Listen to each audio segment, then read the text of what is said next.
To Mary Shelley's Frankenstein and Gustav Mehring's The Golem, we find the reoccurrent theme of societal backlash resulting from humans playing God. For so long, cloning has been considered a work of fiction, but in 1986, it became a reality. Like all technological advances, cloning has the capability to change the world. A good comparison could be the light bulb. Shortly after the light bulb was invented, it began growing in popularity until it was everywhere.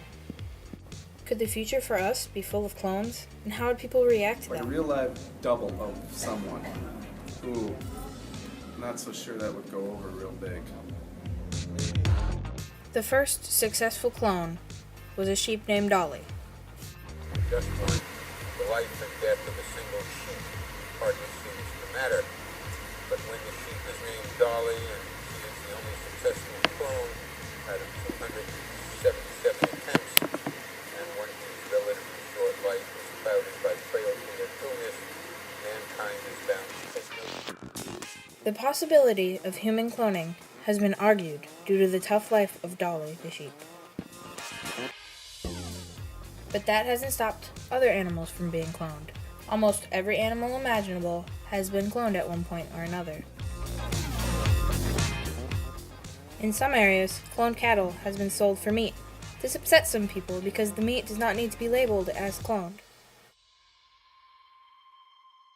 As scientists begin to clone animals with DNA more and more similar to humans, a question has begun to rise fairly often in the science community. Should human cloning be banned? Are the possible benefits of human cloning worth the possible risks?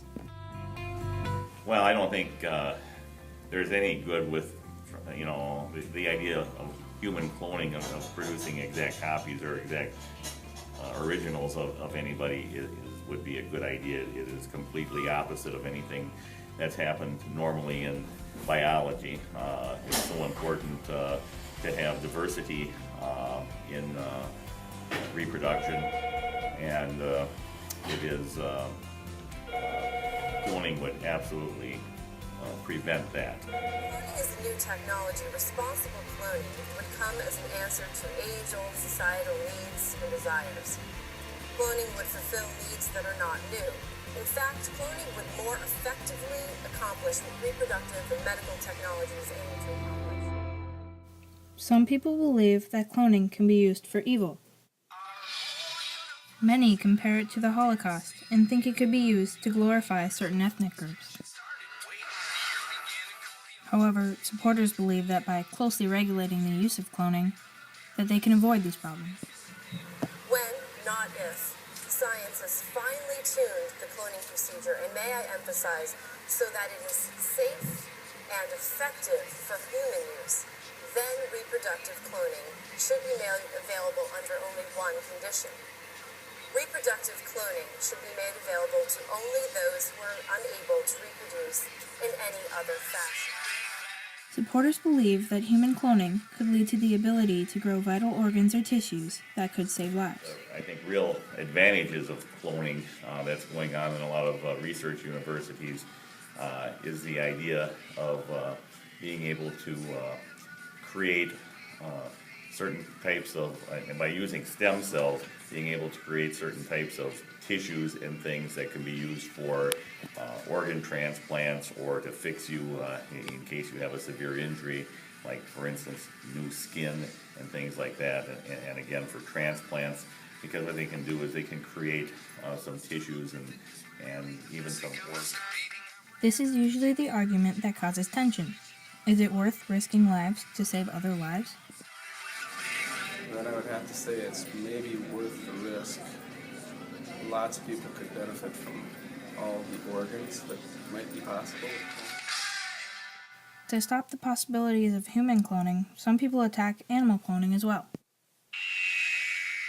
They believe it is cruel to test cloning on animals due to the large death rate. Supporters would argue that once perfected, cloning could shorten the endangered species list. Some people even believe that cloning could bring back some extinct species. While these arguments continue, the issue of human cloning is at a standstill. The main focus focus of this evening's debate is the matter of human reproductive cloning. I plan to address as well, at least for a few minutes, the subject of research cloning, whereby clonal embryos are produced not for purposes of human reproduction as babies, but for purposes of harvesting stem cells to use in research to develop medical therapies. Some disputes have occurred within the supporting side. Who would be allowed to clone? Did everybody get a chance to clone, or is it just those that can afford the cloning, or just those that have an illness that they need help with, like an extra kidney perhaps? Most supporters seem to agree that cloning will be used mainly for medical purposes. Although this hasn't been attempted yet, the procedure for human cloning has already been decided. Human embryo is quite distinct from a somatic cell.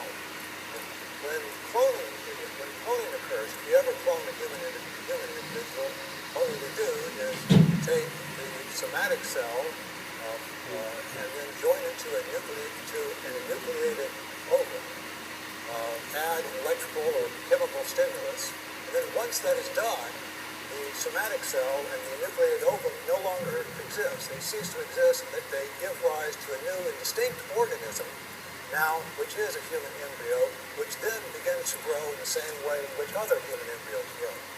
So the somatic cell never becomes a child. The somatic cell never becomes a mature human. The somatic cell does not have the potentiality to become a human.